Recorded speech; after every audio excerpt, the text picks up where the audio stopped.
épisode finalement de notre série qui s'appelle Basique, sur laquelle on revient sur toutes les fondations de notre vie chrétienne, et bien qu'on puisse parler du chapitre 3 de la Genèse. Parce que ce chapitre, il répond en partie à la question la plus compliquée qu'on puisse poser à un chrétien. On me l'a posé la semaine dernière, figurez-vous. Cette question, c'est s'il y a un Dieu qui est bon et qui existe, alors pourquoi il y a tant de mal? Pourquoi le monde, il est dans l'état dans lequel il est? En fait, on voit tous les jours quand vous regardez par la fenêtre ou quand vous regardez les infos, que notre monde, il est radicalement différent de celui qui nous a été décrit depuis le début de la Genèse. Vous vous rappelez des chapitres 1 et 2?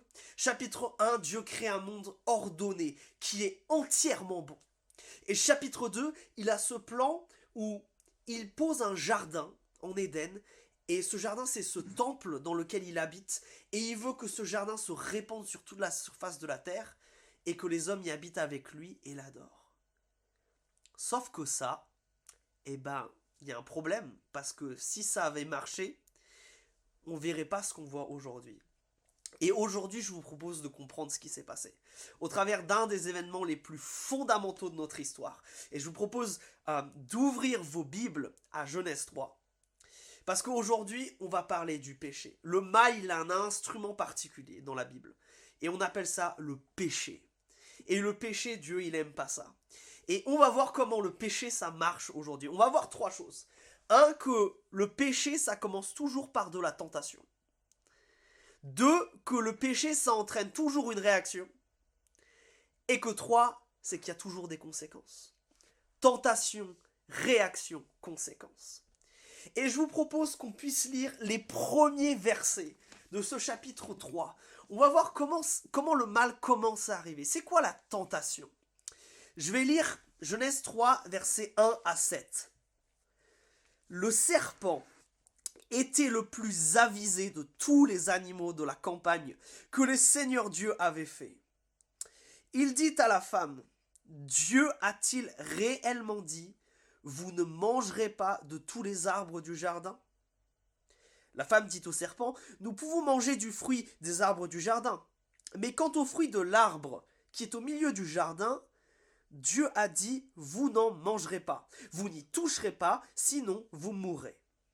Alors le serpent dit à la femme, pas du tout, vous ne mourrez pas, Dieu le sait, le jour où vous en mangerez, vos yeux s'ouvriront et vous serez comme des dieux, qui connaissent ce qui est bon ou mauvais. La femme vit que l'arbre était bon, que la nourriture était plaisante pour la vue, qu'il était cet arbre désirable pour le discernement.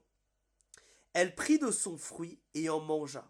Elle en donna aussi à son mari qui était avec elle, et il en mangea. Leurs yeux à tous les deux s'ouvrirent, et ils surent qu'ils étaient nus. Ils cousirent des feuilles de figuier pour se faire des pagnes. Alors, ce texte, il commence par nous décrire un animal bien étrange. Ou devrais-je dire, un être qui n'est certainement pas un animal. Votre texte, selon la traduction que vous avez, utilise le mot avisé ou astucieux plus que tous les autres animaux et qui a la capacité en plus de parler. Un Israélite ici à cette époque, rappelez-vous la Genèse est écrite par Moïse, il comprend qu'il y a quelque chose qui cloche. Que cet animal, c'en est certainement pas un. Un animal qui parle, c'est sans doute un être céleste qui s'est déguisé. Un membre de la création céleste de Dieu qui va parler à la création terrestre. Et vous avez vu, pour le moment, on n'en a pas trop encore parlé de la création céleste de Dieu. Vous allez voir qu'on va en parler de plus en plus, en fait, au fur et à mesure que notre temps ensemble avance. Mais là, on a pour la première fois un être céleste autre que Dieu qui rentre en relation avec l'humanité.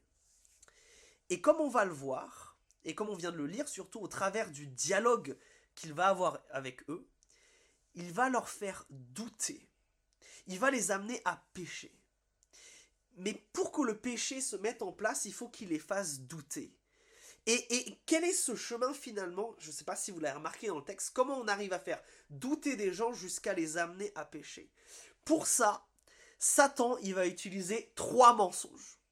La tentation, à cette époque-là, au moment de ces faits-là, mais bien encore aujourd'hui, elle se base sur 3 mensonges. 3 mensonges qui ont amené Adam et Ève à pécher, mais qui nous amènent nous aussi bien souvent à pécher. Alors, comme ces mensonges, ils touchent tous à ces histoires d'arbres-là, il faut qu'on relise un tout petit peu ce que Dieu a dit dans le chapitre 2 pour comprendre de quoi on parle ici. Chapitre 2, verset 9, Dieu nous parle des arbres qu'il crée et il dit ceci. Le Seigneur Dieu fit pousser de la terre toutes sortes d'arbres agréables à voir et bons pour la nourriture, ainsi que l'arbre de la vie au milieu du jardin et l'arbre de la connaissance de ce qui est bon ou mauvais. En gros, Dieu crée 3 types d'arbres. Il y a les arbres fruitiers, il y en a plein, et ils servent à donner de la nourriture. Il y a un arbre qui s'appelle l'arbre de vie, dont on comprendra la signification un tout petit peu plus tard. Mais il y a aussi un arbre, c'est l'arbre de la connaissance du bien et du mal. Ok, il y a ces 3 arbres. Et puis, après Dieu, il va prendre l'homme, pouf, et il va le mettre dans le jardin, là où il y a ces arbres, et il va leur donner un commandement vis-à-vis de ces arbres. Et ça, c'était au chapitre 2, les versets 16 à 17, où Dieu dit, le Seigneur Dieu donna cet ordre à l'homme, tu pourras manger de tous les arbres du jardin, mais tu ne mangeras pas de l'arbre de la connaissance de ce qui est bon ou mauvais, car le jour où tu en mangeras, tu mourras. Donc, de tous ces types d'arbres, ils peuvent les manger tous, absolument tous, sauf un. Tous les arbres fruitiers possibles et imaginables, et l'arbre de vie aussi. La seule exception, c'est cet arbre de la connaissance du bien et du mal. Maintenant qu'on sait ça, regardez ce que Satan leur dit au verset 1, que cet être céleste leur dit au verset 1. Dieu a-t-il réellement dit, vous ne mangerez pas de tous les arbres du jardin ? Alors cette affirmation, elle est partiellement vraie, comme va le noter Ève dans ce qui suit. Ils n'ont effectivement pas le droit de manger de l'arbre de la connaissance du bien et du mal. Mais c'est le seul. La manière dont cet être céleste tourne sa phrase, ça donne l'impression que Dieu a-t-il réellement dit ? Ah, je veux vous amener à douter. À douter de quoi ? Et c'est là le premier mensonge. À les faire douter de ce que Dieu a dit. Et ça, c'est le premier de ces 3 mensonges qui nous amènent bien souvent à pécher. C'est ceux qui touchent à ce que Dieu dit, à ce que sa parole dit. Et comme on le dit souvent, un bon mensonge y contient une part de vérité. C'est vrai, ils n'ont pas le droit de manger d'un des types d'arbres. Mais regardez comment cet être céleste formule les choses. Lui, il les présente comme une interdiction. Et Dieu, il vous a interdit de manger. Autrement dit, dans la manière dont Satan formule les choses, si c'est un arbre, si c'est un fruit, vous n'en mangez pas. Mais est-ce que c'est ce que Dieu a dit ? Ben non. Dieu, il dit exactement l'inverse. Si c'est un arbre, vous pouvez en manger, sauf celui-là. L'être céleste est concrètement en train de leur mentir sur ce que Dieu dit. Et l'expression de son mensonge, elle est la plus forte au verset 4, regardez. Cette fois, il dit précisément et exactement l'inverse de ce que Dieu a dit. Regardez, alors le serpent dit à la femme, pas du tout, vous ne mourrez pas. Alors que Dieu a explicitement dit que si vous en mangez, vous mourrez. Et donc, il fait douter Ève de ce que Dieu a dit. Et là, son mensonge, à ce moment-là, il est plein et il est entier. Et mes amis, le péché, il commence bien souvent de cette manière. Lorsque nous croyons des choses profondément fausses sur ce que Dieu a dit. Alors, ça commence plutôt mal.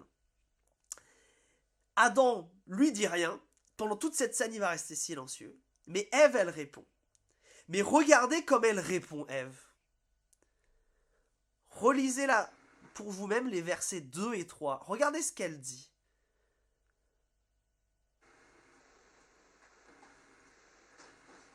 Est-ce que vous avez remarqué que dans ces versets-là, Ève, elle aussi, elle modifie ce que Dieu a dit. Le début de sa réponse, le verset 2, est bon, elle a raison sur ça. Mais regardez le verset 3. Là où le serpent lui a retiré des choses, a changé le sens de la parole de Dieu, Ève, elle ajoute des trucs. Dieu n'a jamais dit qu'il ne fallait pas toucher aux fruits. Il a juste dit qu'il ne fallait pas en manger. Alors quelle différence ça fait ? Pourquoi j'attire votre attention sur ça ? Parce que Ève aussi, là, modifie ce que Dieu dit. Et ce qui est terrible avec ça, c'est qu'en fait, elle essaye d'ajouter des règles à ce que Dieu a déjà dit. Elle essaye parce que je pense que derrière ça, Ève, elle se dit, si je m'empêche d'y toucher, alors il n'y a aucun risque que je le mange. Le problème, c'est que, ça marche pas. Et que Dieu, ajouter des règles comme ça, c'est aussi dangereux et ça ne protège en rien. Et en fait, l'un comme l'autre, cet être céleste comme Ève, il montre quelque chose que nous, les chrétiens, on a tendance à faire. Et même pas que les chrétiens. Des fois, on a tendance à être comme l'être céleste, à tordre ce que dit la parole. Et ça s'appelle du libéralisme. Mais il y a aussi l'inverse. De rajouter des règles à ce que Dieu a dit. Rajouter des choses qui ne sont pas forcément utiles. Ça s'appelle du légalisme.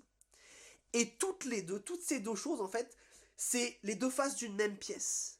D'une même pièce qui parle de notre mauvaise compréhension de la parole de Dieu. Même si ça arrive à des résultats, effectivement, là, opposés. L'un retire des règles et l'autre en rajoute. Mais tout ça, ça les amène à pécher. Alors, mes amis, ça a une importance cruciale pour nous aujourd'hui.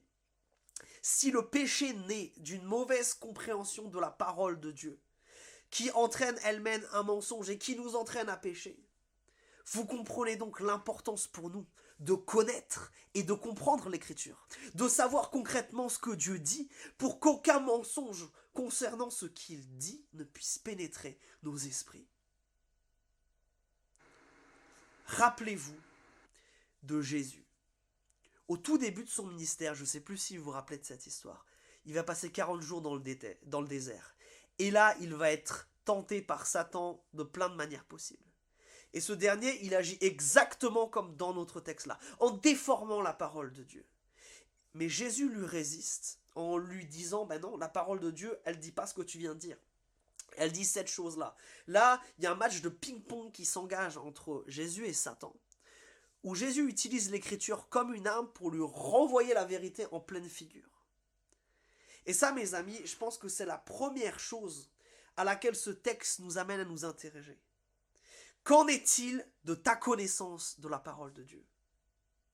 Est-ce que dans ta semaine, tu consacres du temps à l'étudier pour la connaître et la méditer pour la comprendre? Note que la méconnaissance de la parole de Dieu amène au péché, mais que sa connaissance, et c'est l'exemple de Jésus là, elle nous donne une arme sans égale pour y résister. Alors qu'en est-il de nous? Est-ce que durant cette semaine, nous nous sommes équipés pour connaître ce que Dieu dit et pour résister à l'ennemi? Et je peux vous le dire, moi personnellement, dans ma lutte contre le péché, il y a eu vraiment un avant et un après quand j'ai découvert ça. Quand j'ai compris que c'est en connaissant la parole de Dieu que je résisterai à Satan. J'ai des souvenirs très forts de lorsque plus jeune je luttais avec la pornographie et que je tombais constamment. Et je pensais que j'étais foutu, que j'arriverais jamais à arrêter, que c'était fini. Jusqu'à ce que j'ouvre ma Bible en Jacques 4,7, où Dieu dit « Soumettez-vous à Dieu, résistez au diable, et il fuira l'un de vous. » Et lorsque j'ai lu ces versets, je me suis rendu compte que je croyais un mensonge. Que je croyais que j'étais fini, que Dieu pouvait rien pour moi, que j'étais dans une forme d'esclavage, que je ne pouvais pas résister. Le jour où j'ai lu cette écriture, et que lorsque dans la tentation je l'ai récitée à haute voix, et que j'ai combattu de cette manière-là, ça a été le jour où Dieu a commencé à me délivrer. Tout ça, je vous le dis parce que c'est vraiment réel. La connaissance de l'écriture, non seulement elle nous protège du péché, mais elle nous permet de le combattre activement. Donc Satan leur a menti, premièrement, sur ce que dit la parole de Dieu. Deuxième mensonge. Après leur premier échange, là qu'on vient de décrire, vous notez que Adam reste toujours aussi silencieux, que Ève, elle essaye tant bien que mal, encore une fois, de répondre à cet être céleste, au serpent. Et puis ce dernier, il réitère son mensonge en disant qu'on vient de le lire qu'ils ne mourront pas s'ils mangent du fruit de l'arbre dont Dieu leur a interdit de manger. Mais Satan ne s'arrête pas simplement après avoir attaqué la parole de Dieu. Satan ne s'arrête jamais, ça c'est important, après nous avoir menti sur ce que Dieu dit. Parce que bien souvent, c'est pas suffisant. Pourquoi je dis ça? Parce que des fois, il y a des choses dans notre vie qu'on ne comprend pas. On ne comprend pas pourquoi Dieu laisse ça se passer ou ce qu'il est en train de faire à ce moment-là. Mais les chrétiens, dans ces moments-là, généralement, ils font confiance au caractère de Dieu. Ils se disent, je comprends pas, je sais pas, mais Dieu, lui, il sait. Il est plus grand que moi, il est plus fort que moi, et il m'a déjà montré plein de fois comme il est bon. Il m'a déjà montré plein de fois son amour. Alors je peux lui faire confiance. Et c'est parce que nous croyons que Dieu a un caractère parfait que nous pouvons résister. Et c'est exactement ça que l'être spirituel ici va attaquer et essayer de détruire. Ce deuxième mensonge, il concerne le caractère de Dieu. Il va mentir sur le caractère de Dieu. Regardez le verset 5. Satan dit ceci. Dieu le sait. Le jour où vous en mangerez, vos yeux s'ouvriront et vous serez comme des dieux qui connaissent ce qui est bon ou mauvais. Autrement dit, le Dieu qui vous a créé n'est pas vraiment bon. Il vous cache des choses exprès. Derrière cette interdiction, il veut pas votre bien. Il n'est pas comme un parent qui interdirait à son enfant de jouer avec un couteau parce que il pourrait se blesser. Mais plutôt comme un parent qui interdirait à son enfant maintenant adulte de quitter le domicile familial pour l'empêcher de s'épanouir. Voilà l'idée que l'être céleste essaye ici de donner à Adam et Ève. Et mes amis, ici, on trouve la racine de absolument tous les péchés. C'est quand nous doutons que Dieu veuille le meilleur pour nous. Quand nous doutons de son caractère radicalement bon. Quand on doute que ce qu'il appelle mal est mal et ce qu'il appelle bien est bien.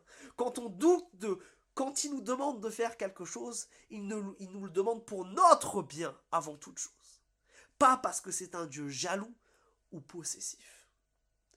Et mentir sur le caractère de Dieu, c'est le plus vieux mensonge du monde. Et c'est celui qui entraîne les plus grosses catastrophes. Et ça, c'est pour ça que quand on fait de la relation d'aide biblique, ici à Vertical, on fait du pastoral, on cherche toujours à découvrir les mensonges sur le caractère de Dieu qui soutiennent les idoles de notre cœur. Et un certain nombre d'entre vous sont maintenant habitués à entendre ces mots, ces concepts-là. Mais pour les autres, il faut que vous compreniez une chose. Notre cœur, c'est toujours la source de notre péché. Notre péché, il vient toujours du dedans, pas du dehors. Et comme disait Calvin, c'est une usine à fabriquer des idoles. Et le plus souvent, le fait que nous continuions et nous nous habituions et nous restions dans une forme de péché, ce qui maintient les idoles de notre cœur en place, ce sont bien souvent les mensonges que nous croyons sur ce que Dieu dit, mais surtout sur qui Dieu est. Et douter de la bonté, de l'amour ou de la puissance de Dieu, ces trois-là, c'est souvent ce qui crée des mensonges qui tiennent des péchés, qui leur permettent de se développer dans nos vies. Et c'est pour ça que c'est important de débusquer ces mensonges que nous croyons sur Dieu et de les détruire. Mais vous allez me dire, comment est-ce que je sais si je crois un mensonge? C'est pas tout à fait facile, ça. En fait, pose-toi la question suivante. Est-ce qu'il y a des choses que tu affirmes de ta bouche le dimanche, là, quand on est ensemble, auxquelles tu dis Amen quand on prêche ou que tu chantes, mais qui n'ont absolument rien à voir avec le reste de ta semaine? Où tu te dis, ça je le dis le dimanche, mais ça n'a absolument aucun impact sur ma manière de vivre le reste de la semaine. C'est comme si le reste de la semaine, je n'agissais pas comme si ces choses-là étaient vraies. Ça, c'est une bonne question pour toi à te poser pour voir si tu crois certains mensonges sur qui est Dieu. Troisième chose, la tentation, elle est soutenue par trois mensonges. Des mensonges sur ce que Dieu dit, sur qui Dieu est. Et maintenant, on arrive au troisième gros mensonge de ce texte. Satan leur fait croire qu'ils ont quelque chose à gagner à pécher. Toute la stratégie de cet être spirituel culmine sur cette idée. Non seulement il veut faire douter Adam et Ève de ce que Dieu dit et de pourquoi il le dit, mais le plus grand mensonge, c'est de leur faire croire qu'il y a un gain substantiel, un gain super à retirer en suivant sa voie à lui plutôt que celle de Dieu. Il leur dit quand même qu'ils vont être eux-mêmes comme des dieux, avec la connaissance absolue du bien et du mal, et la capacité, mais surtout l'autorité, de définir le bien et le mal. Il leur fait miroiter une connaissance, mais surtout une autorité, et je pense que c'est vraiment le sens ici. C'est celle de définir ce qui est bien et ce qui est mal, et c'est ça que Satan leur dit. Vous mangez ça, vous allez avoir cette autorité. Et si on examine ce qu'il dit, en vrai, ça a l'air pas mal. Avoir l'autorité de définir le bien et le mal, moi, ça me plaît pas mal. Cette créature céleste, en fait, leur dit quelque part qu'ils peuvent franchir cette barrière entre créateur et créature. Et alors, quel est le résultat de tout ça? Adam est toujours passif, et ça, c'est déjà une énorme faute de sa part. Vous voyez qu'il ne fait rien dans toute cette histoire. Et sous l'impulsion de Ève, tous deux mangent du fruit. Et quelle est la conséquence? Est-ce qu'il se passe ce qu'ils espéraient qu'il se passe? Est-ce qu'ils reçoivent une forme de connaissance absolument incroyable, cette capacité à définir le bien du mal? Alors ils reçoivent quelque chose, parce qu'il y a quelque chose qui change, ils réalisent qu'ils sont nus, mais c'est pas du tout ce qu'ils espéraient, non? Parce que quand Satan leur dit « vous serez comme des dieux », vous pensez qu'ils ont imaginé quoi? Une image de puissance, une image de joie, une image de quelque part de satisfaction. Et là, qu'est-ce qu'ils font? Ils réalisent qu'ils sont nus, ils cachent, ils courent se coudre un pagne pour ne plus être nus. Mes amis, le péché ment. Et je veux juste parler un tout petit peu de la nudité ici. Ce thème de la nudité dans la Bible, il est important. Il est déjà apparu à la fin du chapitre 2, je ne sais pas si vous l'avez noté la semaine dernière. Et il apparaîtra encore plusieurs fois dans notre étude de la Genèse, mais la nudité, c'est souvent un symbole de grande honte dans la Bible. Quand tu es nu, les autres le voient, et c'est la honte. Mais au chapitre 2, on nous disait que Adam et Ève, il y avait une telle solidarité, une telle union entre eux, qu'ils pouvaient être nus sans en ressentir aucune honte. Et là, qu'est-ce qui se passe? Eh bien, cette solidarité, cette unité, et c'est la première conséquence là, immédiate du péché, elle vole en éclats.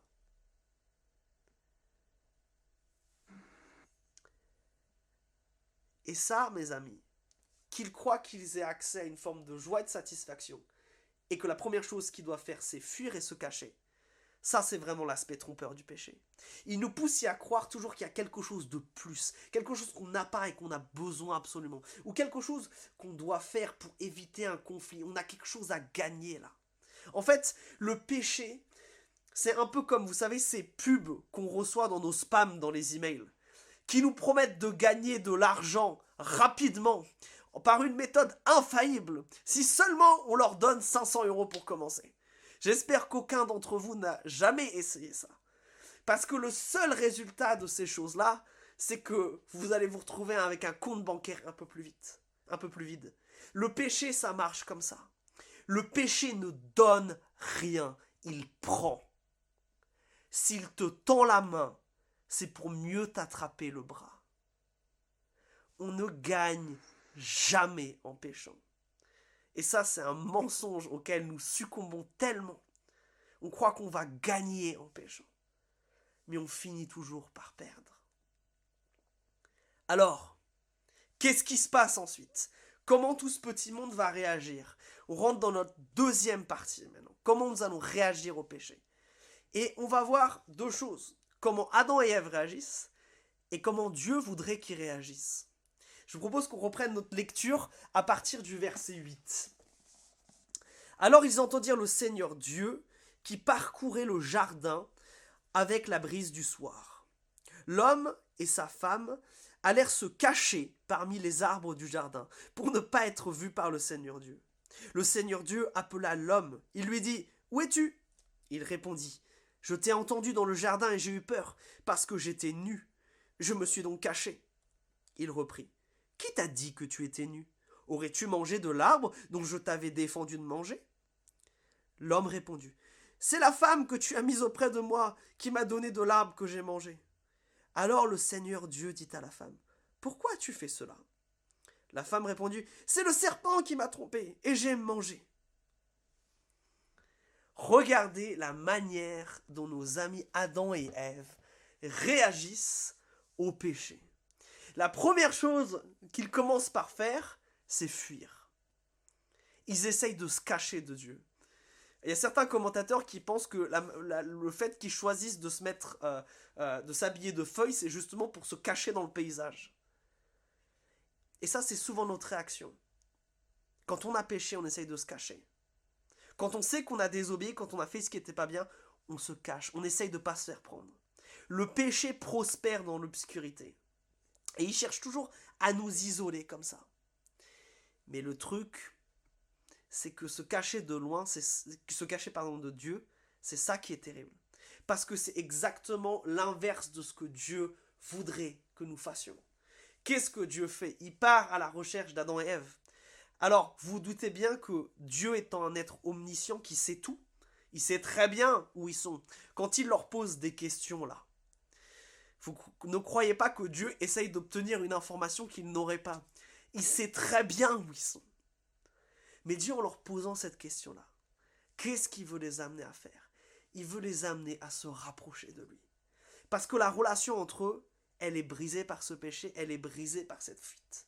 Et à l'opposé de la fuite, ce que Dieu veut que nous fassions, ce serait de nous rapprocher de lui. Il y a un deuxième aspect à ça.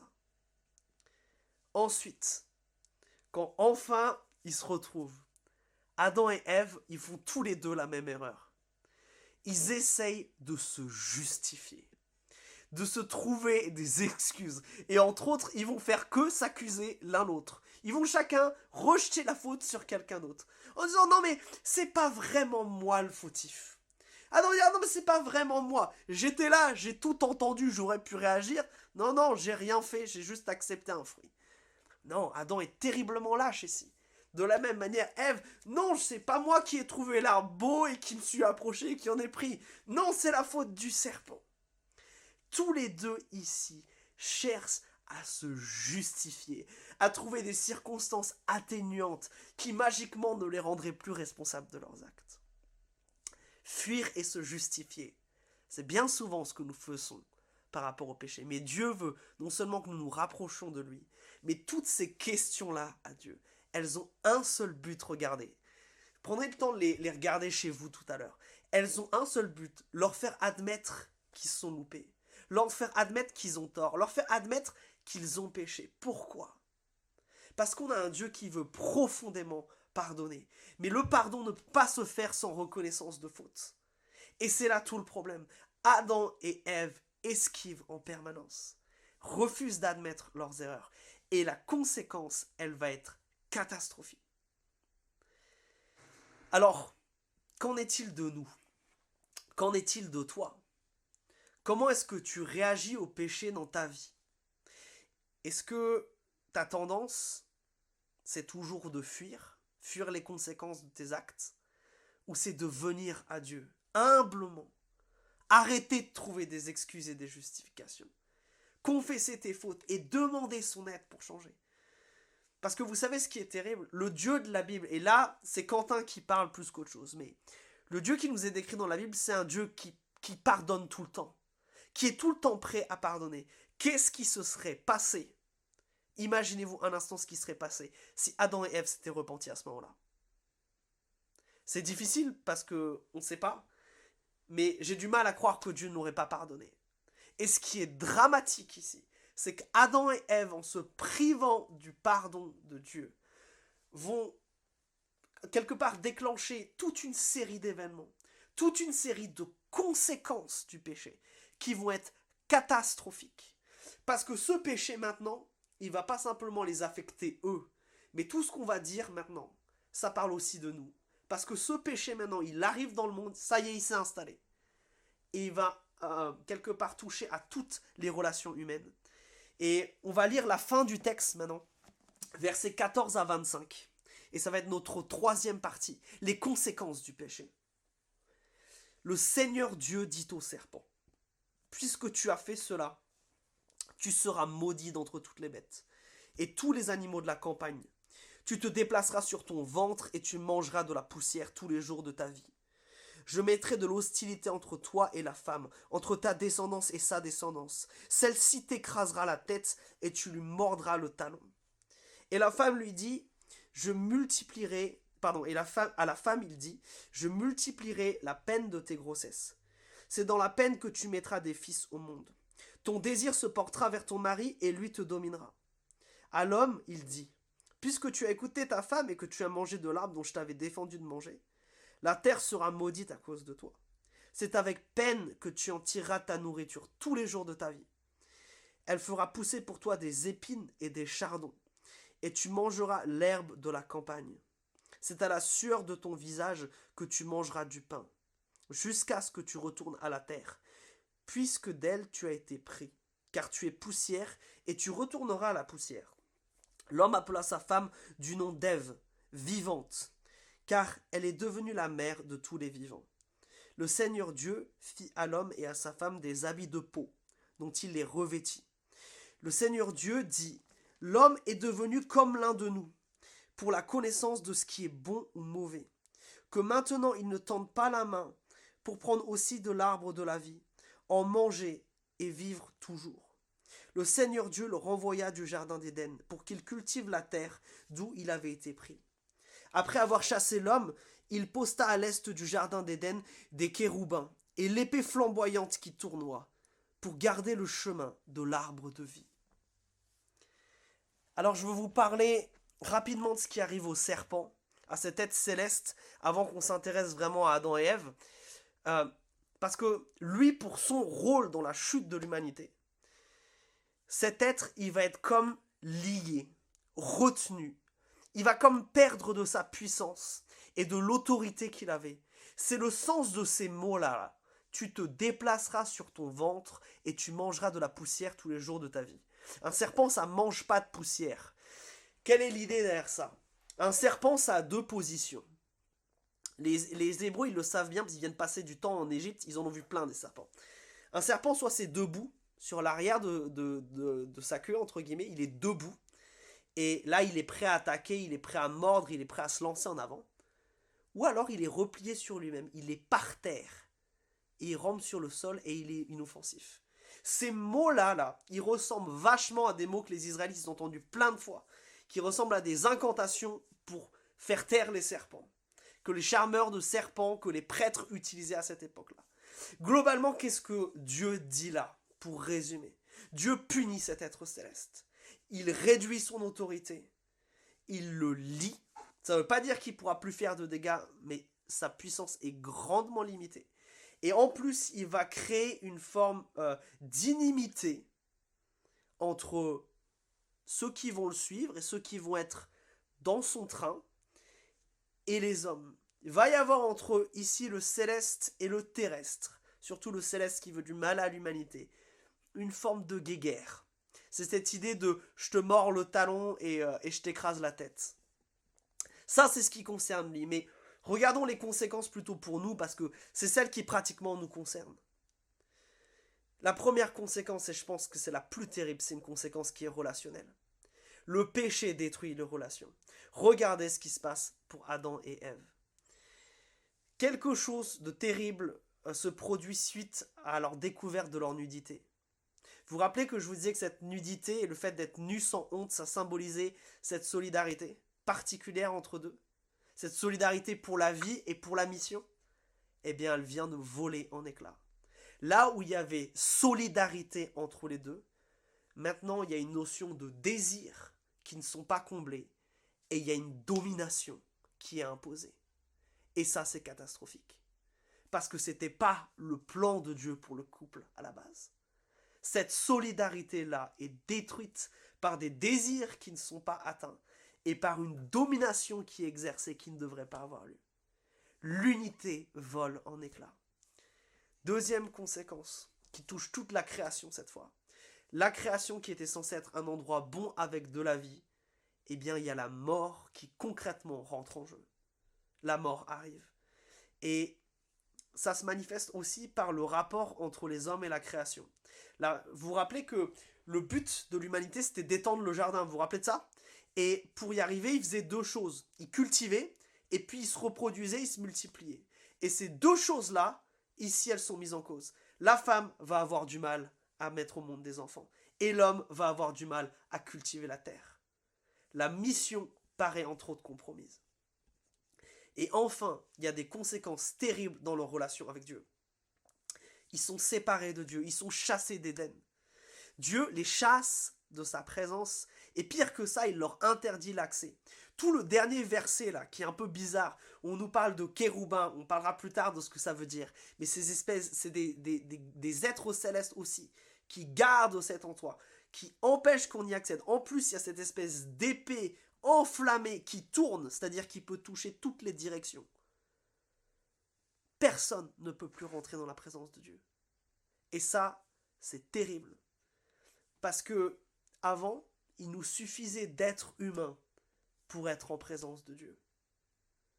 Et ça, c'est terminé. Et une des conséquences dramatiques, c'est ce que Dieu dit, c'est que nous sommes coupés de l'arbre de vie. Cet arbre qui avait pour but de conférer une forme d'immortalité à l'être humain. Maintenant, nous sommes mortels. Maintenant, il y a la mort. Vu que nous choisissons par nous-mêmes de définir ce qui est bien et ce qui est mal, et il suffit de regarder encore une fois par la fenêtre ou d'ouvrir un journal télé pour voir que nous sommes extrêmement mauvais pour choisir de faire le bien et de ne pas faire le mal. Dieu a limité l'accès aux hommes à l'immortalité. Vous faites trop de mal, je ne peux pas vous laisser être immortel. Tout ça, c'est les conséquences du péché. Ça a des conséquences dans nos relations. Ça a des conséquences sur notre environnement. Et ça a surtout des conséquences dans notre relation avec Dieu. Le péché, mes amis, il détruit. Il casse tout ce qui est beau. Tout ce qui est bon. Et depuis Adam et Ève, depuis ce moment-là, ça va se propager maintenant. C'est la source de conflit principal et de mal sur cette terre. C'est nous les êtres humains. C'est le péché qui est en nous. Nous sommes les artisans de notre propre malheur. En choisissant l'autonomie, en choisissant de vouloir nous-mêmes définir ce qui est bien et mauvais, eh ben nous avons condamné la terre. Alors tout ça, c'est bien triste. Alors est-ce qu'il n'y a pas d'espoir? Eh bien ce texte nous donne 3 touches d'espoir. Il y a 3 choses que ce texte dit pour nous dire « Attendez, c'est dramatique, mais c'est pas la fin ». Premièrement, le prénom de Ève, qui veut dire vivante, qui exprime toute la foi de Adam et Ève. Oui, on va galérer, notre mission de répandre Éden, là, c'est mal barré. Mais on a foi. Et une manière de marquer leur confiance que même au travers de toutes leurs erreurs, Dieu, ils ne savent pas comment va pouvoir, c'est donner ce prénom à Ève. Oui, de tout ça, à un moment donné, sortira la vie. La seconde source d'espoir, c'est le fait que Dieu les couvre de peaux d'animaux. Vous avez vu, ça arrive un peu comme un cheveu sur la chou-soupe dans le texte. On ne comprend pas bien pourquoi ça arrive. Mais ça, mes amis, c'est la première fois dans toute l'écriture que le mot grâce prend son sens. La grâce, c'est un cadeau immérité. C'est exactement ce qui se passe là. Qui, mis à part un Dieu bon, au milieu de la punition qu'il inflige à des êtres qu'il mérite, va quand même leur faire grâce de leur dire non mais vos habits en feuilles là, ça va pas aller du tout. Je vais vous donner quelque chose de solide qui va vraiment vous couvrir, avec lequel vous allez pouvoir travailler, vous allez pouvoir vivre. Ça, c'est la première expression de la grâce de Dieu. Ah, encore une preuve que peut-être Dieu n'en a pas fini. Et il y a une dernière chose, et qui va nous amener sur notre temps de réponse maintenant. C'est ce verset 15, qui est un peu bizarre, où il dit au serpent, je mettrai l'hostilité entre toi et la femme, et ta descendance, entre ta descendance et sa descendance, celle-ci t'écrasera la tête, et lui te mordra le talon. Ça, mes amis, c'est la première fois que l'évangile apparaît dans la Bible. La promesse qu'à un moment, cette hostilité va cesser parce que la tête du serpent va être écrasée. Parce que l'activité, les résultats, les conséquences de tout ce qu'a fait le serpent ici, et du péché d'Adam et Ève, vont être éliminés. Et ça, mes amis, ça nous annonce la venue d'un combat entre un représentant des hommes et un représentant du monde céleste, du coup mauvais ici. Et vous avez bien deviné qu'on parle de Christ ici. Cet homme qui va venir écraser Satan, qui va venir dépouiller le mal de ce monde, qui un jour va faire que cette terre va ressembler à ce que Dieu avait envie qu'elle ressemble au départ. Celui qui va ramener les hommes et les femmes en Éden, c'est Jésus-Christ. Et mes amis, tout ça, ça doit nous amener à louer Dieu, à louer Christ. Parce que sans lui, on n'a plus accès à la présence de Dieu. Depuis que nous ne sommes plus dans le jardin, vous et moi, nous sommes condamnés à vivre sans la chose pour laquelle nous avons été créés, qui est la présence de Dieu. Mais gloire à Dieu, Christ est venu. Dieu n'a pas pu se résoudre à laisser l'humanité dans cet état. Mes amis, Dieu vous aime tellement qu'il n'a pas pu rester indifférent à cette situation. Dieu vous aime tellement que malgré le fait que tout ce mal, nous le commettons tous, chaque jour, encore et encore, Dieu est constamment prêt à venir nous pardonner. Ça, c'est le grand Dieu que nous avons. Et la manifestation de ça, ça a été la croix. Quand il a pris toute la colère de Dieu sur lui, toute la mort que nous méritons à cause de notre péché, et qu'il a concrètement écrasé Satan. Il est ressuscité et il a dépouillé toutes ses puissances célestes. Mes amis, Jésus nous a ouvert la voie vers Éden. Et ça doit pousser nos cœurs à la reconnaissance et à l'adoration.